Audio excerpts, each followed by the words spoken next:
त्यांनी आपल्याला संबोधित केलं. आज कार्यकारिणीची मीटिंग आता संपली आणि जे काही लोकांना अपेक्षित होतं ते अपेक्षित होऊ शकते. त्यामुळे मूळ प्रश्न आहे की काँग्रेस एक संघ आणि मी सातत्याने सांगत होतो की काँग्रेसमध्ये कुठेही वाद नाही, आम्ही सगळे एक आहोत असा संदेश मी सातत्याने देत होतो. पण नागपूर आणि अमरावतीच्या निवडणुका हरल्यानंतर ज्या पद्धतीनं भारतीय जनता पार्टीच्या वतीनं एक वातावरण काँग्रेसच्या बद्दल निर्माण करण्याचं काम सुरू झालेलं होतं आणि काँग्रेसमध्ये विभाजन आहे अशा पद्धतीचं चित्र पूर्ण महाराष्ट्रामध्ये निर्माण करून पुन्हा या दोन्ही जागेमध्ये आपल्याला जिंकता येते का असा एक प्रयत्न भाजपच्या वतीने सुरू झालेला होता. त्याला आता पूर्णविराम झालेला आहे.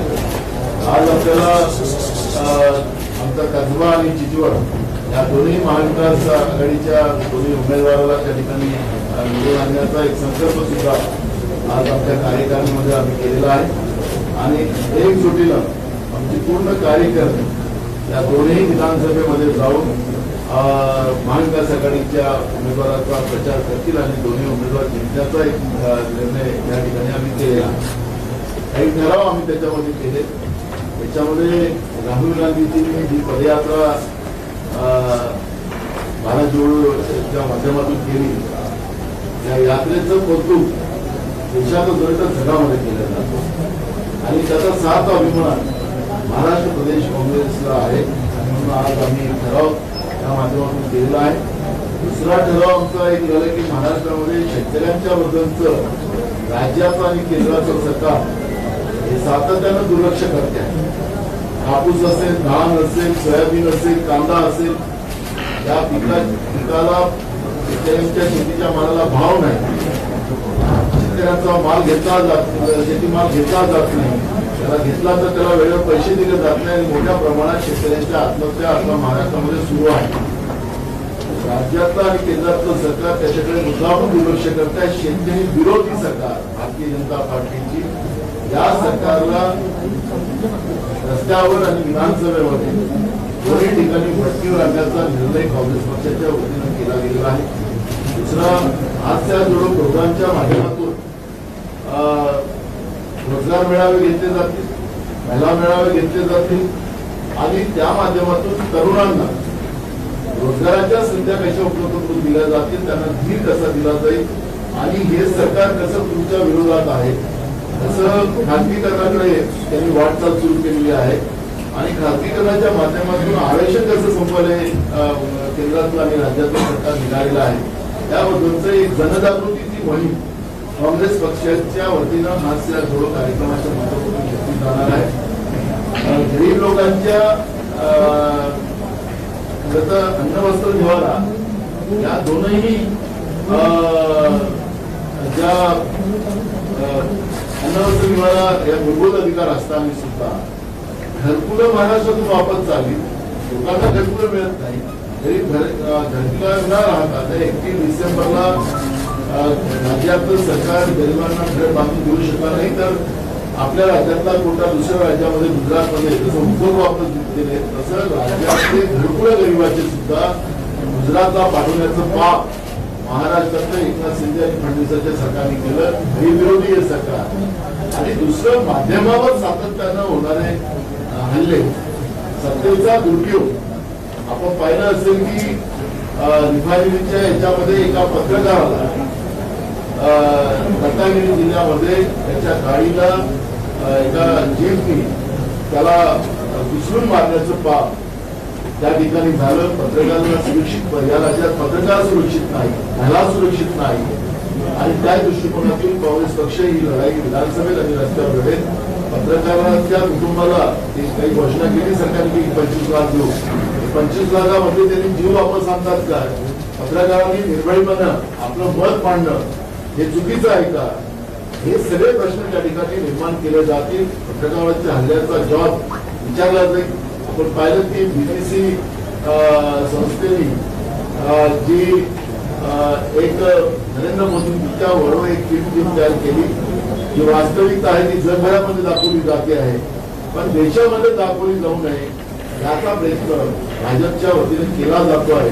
सुप्रीम कोर्टामध्ये हे लोक गेले आणि सुप्रीम कोर्टाने त्यांना ही फिल्म देशामध्ये दाखवण्यामध्ये रोख लावण्याच्या बद्दल पण सुप्रीम कोर्टाने सांगितलं की याला थांबवता येणार नाही, तिला दाखवण्याचा कुणाला मनाई करता येणार नाही. अशा पद्धतीचं मान्य सुप्रीम कोर्टाने जेव्हा सांगितलं तर केंद्रातल्या 3 यंत्रणा ज्या गुलाम म्हणून नरेंद्र मोदीजी वापरतात, ईडी, सीबीआय आणि इन्कम टॅक्स या एजन्सीचा पुन्हा त्यांनी दुरुपयोग केला. बीबीसी सारख्या प्रामाणिक पत्रकारिता करणाऱ्या, वास्तविकता दाखवणाऱ्या व्यवस्थेवरील ईडीची आपल्या इन्कम टॅक्सच्या धाडी त्या ठिकाणी मुंबई आणि दिल्लीमध्ये पाडल्या. जागतिक पातळीवर त्याच्यावर टीका करण्यात आली, देशाची बदनामी करण्याचं काम भाजपच्या वतीनं. आणि कालच आपले इंडियन जी पत्रकार जी संस्था आपली या संस्थेने सुद्धा याचा निषेध केला. त्याच्यामध्ये दैनिक भास्कर असेल अशा काही पेपरचा सुद्धा त्याच्यामध्ये उल्लेख केला की मागच्या वेळेस हे सरकारचे जे काही या देशातलं हे ऐस करताय असं पेपर जे काही लिहितं त्या बद्दलचाही उल्लेख या संस्थेने प्रामुख्याने केलेला आहे.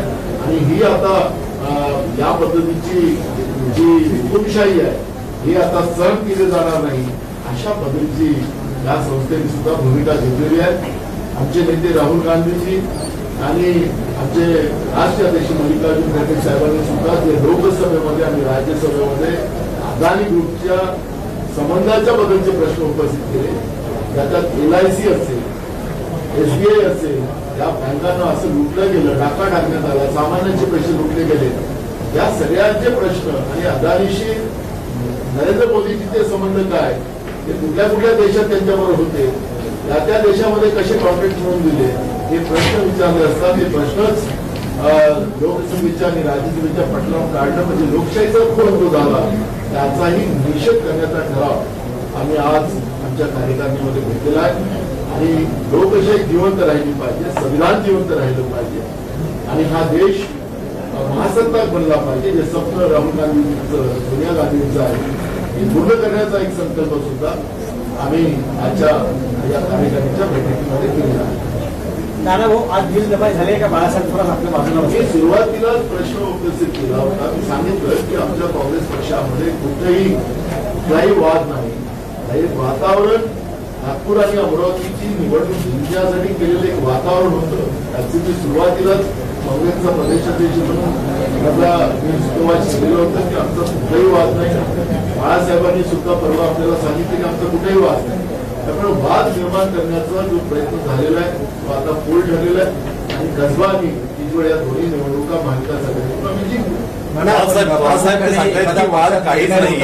आघाडी ज्येष्ठ नेत्यांशी चर्चा करण्याची एक परंपरा असते. नगरमधली जी कार्यकारिणी तुम्ही बरखास्त केली, स्वतः बाळासाहेब थोरात नगर जिल्ह्यातून येतात, ती कार्यकारिणी बरखास्त करताना तुम्ही त्यांना विश्वासात घेतलं नाही. आपल्याला बरंच माहिती दिली होती की जिल्हाध्यक्षांनी राजीनामा दिला, म्हणजे त्यांनी राजीनामा दिल्यानंतर आम्ही बरखास्त केली. जिल्हाध्यक्षांनी राजीनामा दिल्यानंतर ही कार्यकारिणी बरखास्त करावंच लागतं. या संदर्भात थोडं साहेबांशी बोलणं झालं होतं. सांगतोय तुम्हाला सांगूच नाना भाऊ, आज साहेब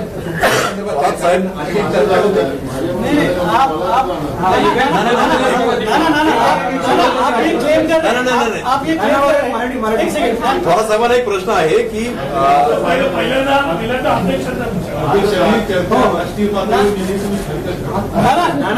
आप ये क्लेम कर रहे हैं कि कोई इनफाइटिंग नहीं थी, कोई डिफरेंसेस नहीं थे, लेकिन जब एस के पाटिल जी मुंबई में आए, बाला साहब को मिलने गए, उनके वापस जो नीचे आए तो उन्होंने बहुत क्लियरली कहा कि मैं उनका रेजिग्नेशन एक्सेप्ट नहीं करूंगा. There is no chance to accept resignation.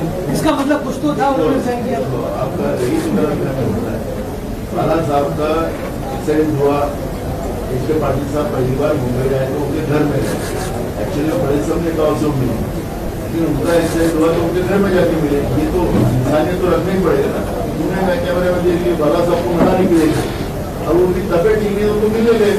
अब तुमने उसको उल्टा कर दिया. अब मैं यही कहना चाहता हूँ कि कोई फाइटिंग नहीं है।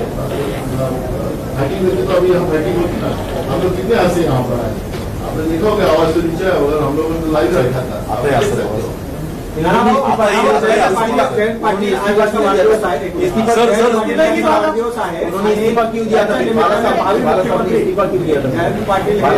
बाळासाहेबांनी राजीनामा का दिलेला होता आणि तो स्वीकारलेला आहे किंवा काय करणार काय मराठीमध्ये मतलब देने की नौबत क्यों आई? बाला साहब से मैं बात कर रहा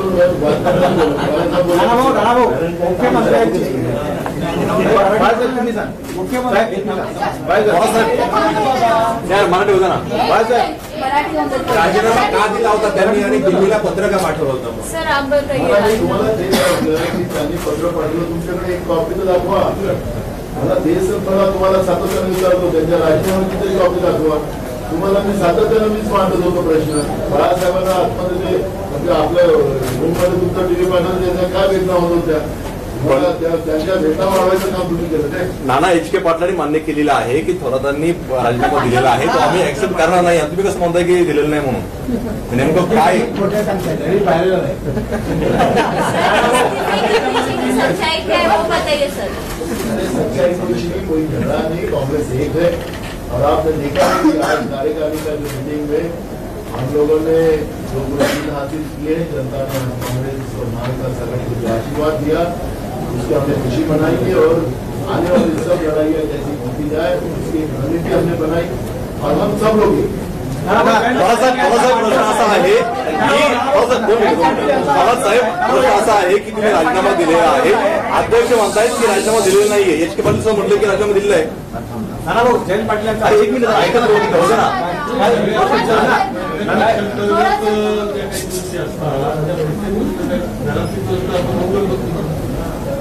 सकाळी तुम्ही भाषण करून आले व्यवस्थित आले असं काय माहिती अंतर्गत काही गोष्टी असतात, मागणी होत असते, विरोध असतो, जात असतो. त्यामुळे एकदम असं त्याच्यामध्ये चर्चा होणं आवश्यक नव्हतं असं माझं.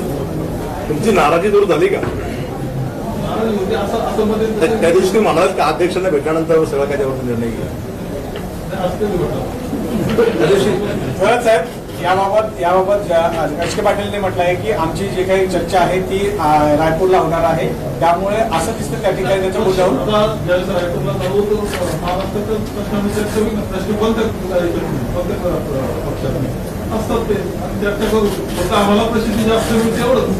याचा अर्थ असा आहे का बाळासाहेब थोरात नाराज नव्हते, त्यांनी कुठलं पत्र लिहिलं नाही, राजीनामा कुठलं दिला असं म्हणायचं का? लिडिंग क्वेश्चन तुम्ही विचारले नाही हा आता स्टेटस काय? लास्ट क्वेश्चन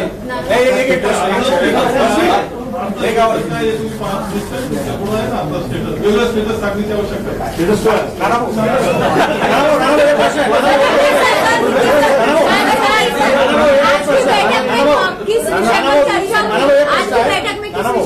जयंत पाटील यांचा आज वाढदिवस आहे. भावी मुख्यमंत्री म्हणून त्यांची पोस्टर लागले आहे ठिकठिकाणी, त्यांच्या घरासमोर लागले आहे. मुख्यमंत्र्यांच्या रेसमध्ये संख्या मोठ्या प्रमाणात वाढताना पाहायला मिळतं.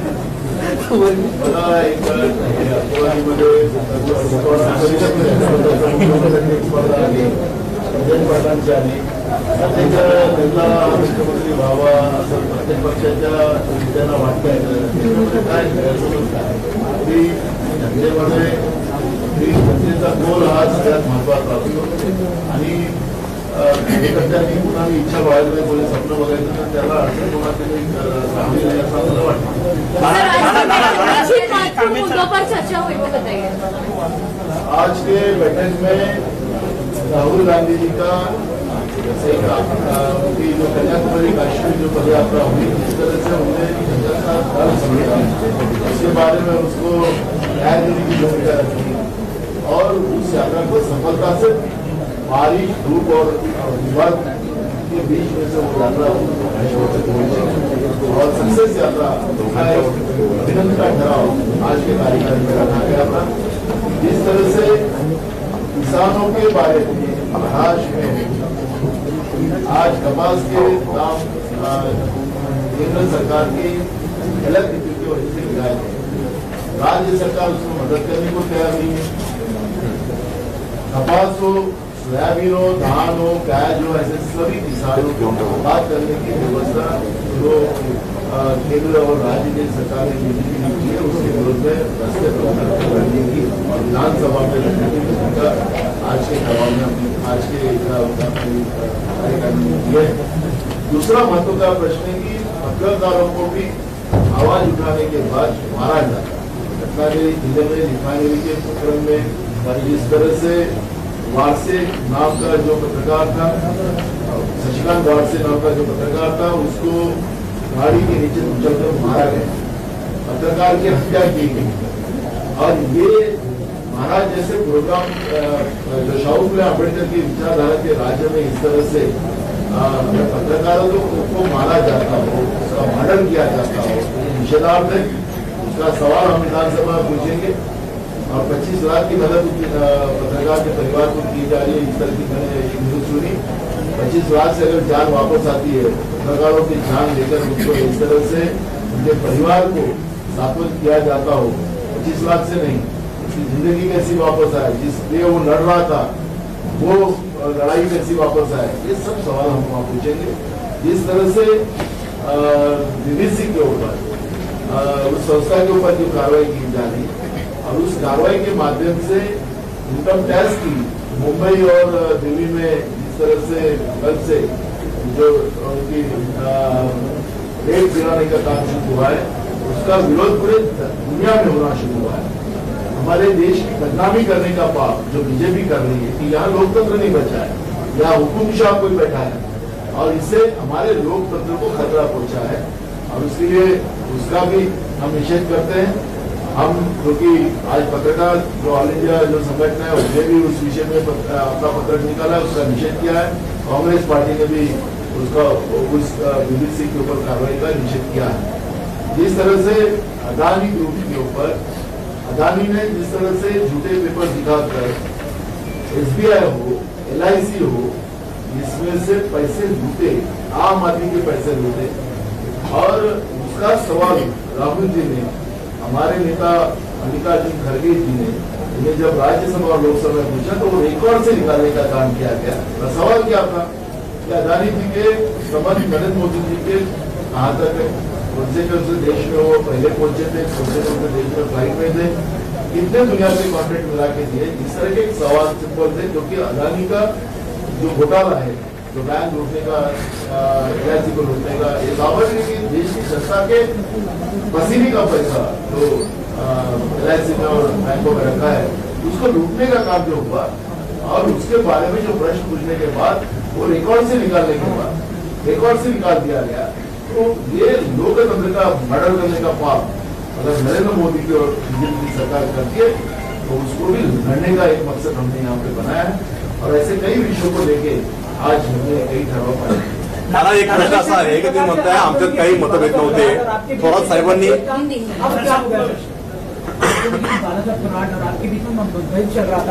ये मीडिया का बीच में का मतभेद था, हमारा आपस में कई मतभेद नहीं था।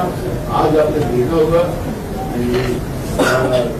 इस तरह का माहौल बनाने का बीजेपी ने डिसाइड किया था क्योंकि नागपुर और अमरावती का जो इलेक्शन करना था उसको जीतने के लिए उन लोगों ने उस तरह का माहौल बनाया था और माहौल को बढ़ाने की कोशिश वो कर रहे थे क्योंकि कस्बा और चिचोड़ में जो बाई इलेक्शन लगे हैं उस बाई इलेक्शन को भी जीतने की कोशिश बीजेपी करना चाहती है, लेकिन ये मकसद कभी उनका सक्सेस नहीं होगा।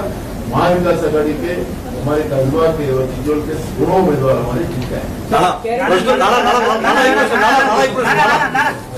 Thank you.